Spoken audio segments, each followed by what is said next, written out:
నవ్యాంధ్ర రాజధానిలో ఉగ్రజాడలు, ముష్కరులు రెక్కి నిర్వహించినట్లు అనుమానం. విజయవాడలో మరికొందరు ఉగ్రవాదులు, రంగంలోకి దిగిన కేంద్ర దర్యాప్తు సంస్థలు, పెదవాడను జల్లెడపడుతున్న పోలీసులు. నల్లగొండ జిల్లాలో పోలీసుల ఎన్కౌంటర్లో మృతి చెందిన ఇద్దరు ముష్కరులు విజయవాడ వస్తూనే మృతి చెందినట్టు తెలంగాణ పోలీసు నిఘా వర్గాలు వెల్లడించాయి. దీంతో నవ్యాంధ్ర రాజధానిపై ఉగ్రవాదులు కన్నేసినట్లు తెలుస్తోంది. లూటీలు, దోపిడీలే లక్ష్యంగా సిమి ఉగ్రవాదులు కార్యకలాపాలకు తెగబడినట్లు తెలంగాణ పోలీసుల దర్యాప్తులో తేలింది. దీంతో విజయవాడ పోలీస్ కమిషనరేట్ ఉలిక్కిపడింది. ఎన్కౌంటర్లో హతమైన మహ్మద్ అస్లం, ఎజాజుద్దీన్, తప్పించుకుని తిరుగుతున్న అమ్జద్ రమజాన్, జాకిర్ హుస్సేన్ అలియాసు సాదిక్, మహబూబ్ అలియాసు గుడ్డు తల్లి కూడా గ్రూపులో ఉన్నట్లు అనుమానం. జానకిపురంలో ఎన్కౌంటర్ తర్వాత తెలంగాణ పోలీసులు సిమి ఉగ్రవాదుల కేసులో ఇన్వెస్టిగేషన్ను సీరియస్ గా తీసుకుంది. ఈ గ్రూపులో మరో నలుగురు ఉన్నట్లు విచారణలో గుర్తించింది. ఒక మహిళ కూడా ఉన్నట్లు అనుమానిస్తున్నారు. 5 రాష్ట్రాల పోలీసులతో కలిసి దర్యాప్తు చేస్తున్న తెలుగు రాష్ట్రాల పోలీసులకు ఈ ఉగ్రవాద ముఠా గురించి ప్రమాదకర విషయాలు వెల్లడయ్యాయి. 6 ఉగ్రవాదులతో కూడిన ఈ ముఠాకు అమ్జద్ రమజాన్ నాయకత్వం వహిస్తున్నట్లు తెలుస్తోంది. అబూ ఫైజల్ నుంచి విడిపోయాక ప్రస్తుతం ఉగ్రవాద ముఠా స్వతంత్రంగానే కార్యకలాపాలు నిర్వహిస్తున్నట్టు తెలుస్తోంది. అస్లం అయూబ్, ఎజాజుద్దీన్లు నల్లగొండ జిల్లా జానకిపురంలో ఎన్కౌంటర్ అయ్యారు. ఈ ముఠాలోని అమ్జద్ రమజాన్తో పాటు మహబూబ్ అలియాసు గుడ్డు, జాకిర్ హుస్సేన్ అలియాసు సాదిక్తో పాటు మరో ఉగ్రవాది ఈ గ్రూపులో ఉన్నట్లు తెలుస్తోంది. గుడ్డు తల్లి కూడా వారితోనే ఉన్నట్లు పోలీసులు అనుమానిస్తున్నారు. నల్లగొండ ఎన్కౌంటర్లో దొరకని ఆధారాలు, మృతుల నుంచి 17,000 రూపాయలతో పాటు ఓటర్ ఐడి లభ్యం.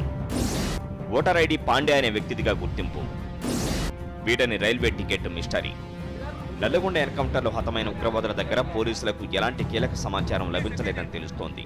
చనిపోయిన ఉగ్రవాదుల దగ్గర కేవలం 17,000 రూపాయల మినహా ఎలాంటి ఆధారాలు లభ్యం కాలేదని తెలుస్తోంది. ఒక ఓటర్ ఐడి కార్డు ఒడిశాకు చెందిన పాండే అనే వ్యక్తిదిగా గుర్తించారు. ఏడాది కిందట రైలు దోపిడీలో 1,00,000 రూపాయలతో పాటు ఓటర్ ఐడి పోయిందని పాండే పోలీసులకు సమాచారం అందించారు. రైలు దోపిడీలో ఉగ్రవాదుల పాత్రపై కూడా పోలీసులు దృష్టి పెట్టారు. సూర్యాపేటలో 2 పోలీసులను కాల్చి చంపిన అస్లం, ఎజాజుద్దీన్లు అరవపల్లి దర్గా వరకు కాలినడకనే వచ్చారని పోలీసులు గుర్తించారు. హైదరాబాద్ నుంచి విజయవాడకు బయలుదేరిన ఈ ఉగ్రవాదులు అక్కడి నుంచి ఒరిస్సాకు వెళ్లాలని ప్లాన్ చేసుకున్నట్లు పోలీసులు అనుమానిస్తున్నారు. జానకిపురంలో దొరికిన రైల్వే టికెట్పై కూడా పోలీసులు దర్యాప్తు చేపట్టారు. ఈ టికెట్ మిస్టరీ ఇంకా వీడకపోవడంపై ప్రత్యేక పోలీసులు ఢిల్లీలోనే మకాం వేసి ఆరా తీస్తున్నట్టు తెలుస్తోంది. తెలుగు రాష్ట్రాల్లో ఉగ్రజాడ, ఉగ్రవాదులు ప్రతిదాడులు చేస్తారనే అనుమానం.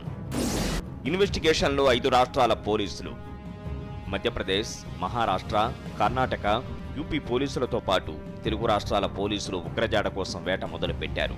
గతంలో మధ్యప్రదేశ్లో ఓ ఏటీఎస్ కానిస్టేబుల్ను హత్య చేశారు ఉగ్రవాదులు.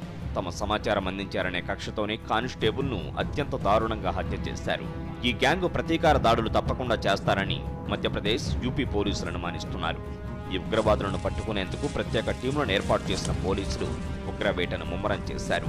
కర్ణాటకలోని హోస్పేట, యాద్గిరి, బెల్గావ్ ప్రాంతాల్లో ఉగ్రవాదులు తలదాచుకుని ఉంటారని పోలీసులు అనుమానిస్తున్నారు. తెలుగు రాష్ట్రాల్లో ఇప్పటి వరకు ఈ ఉగ్రవాదులు కరీంనగర్ జిల్లా చొప్పదండి బ్యాంకు దోపిడీలో మాత్రమే పాల్గొన్నారని పోలీసులు చెబుతున్నారు.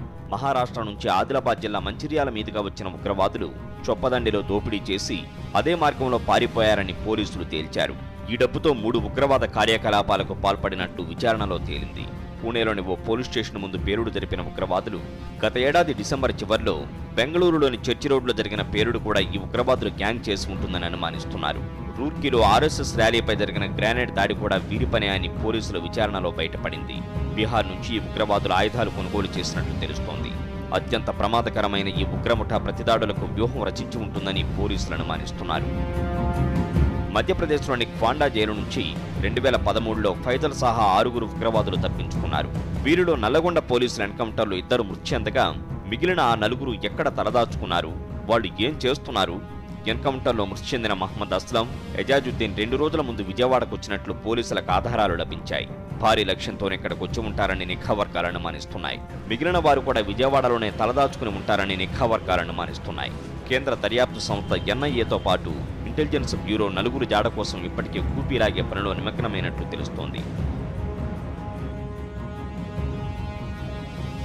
మరోవైపు 5 రాష్ట్రాల పోలీసులు రహస్యంగా దర్యాప్తు ముమ్మరం చేసినట్లు తెలుస్తోంది.